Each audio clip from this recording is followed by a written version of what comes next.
खोया हुआ प्यार वापस पाव अशा स्वरूपाच्या काही जाहिराती आपण इकडे-तिकडे बघितलेल्या असतील. परंतु आजकाल सोशल मीडियावरच्या काही साईटवरती देखील अशा स्वरूपाच्या ॲडव्हर्टाइज फिरत असतात आणि मग काही जे तरुण-तरुणी जे प्रेमामध्ये पडलेले असतात किंवा काहींना मानसिक धक्का बसलेला असतो, काहींचं प्रेम सोडून गेलेलं असतं.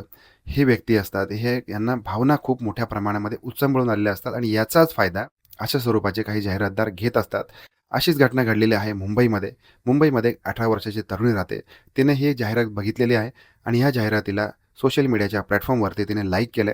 लाईक केल्यानंतर मग तिला फोन सुरू झालेला आहे. तुला तुझं हरवलेलं प्रेम, खोया हुआ प्यार पुन्हा आणून देतो आणि 24 तासामध्ये तुझा प्रेमी तुझ्याकडे परत येईल.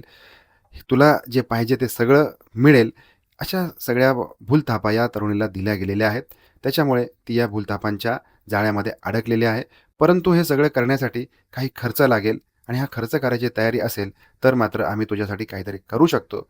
आणि मग तिचा संपर्क एका मौलवीसोबत झालेला आहे आणि हा मौलवी मुंबईमध्ये आलेला आहे. आल्यानंतर या मौलवीला या 18 वर्षाच्या तरुणीने तब्बल 13 तोळे सोनं सुपूर्द केलंय. त्याचबरोबर काही रक्कम देखील सुपूर्द केलेली आहे आणि हा जो मौलवी आहे, हा गायब झालेला आहे.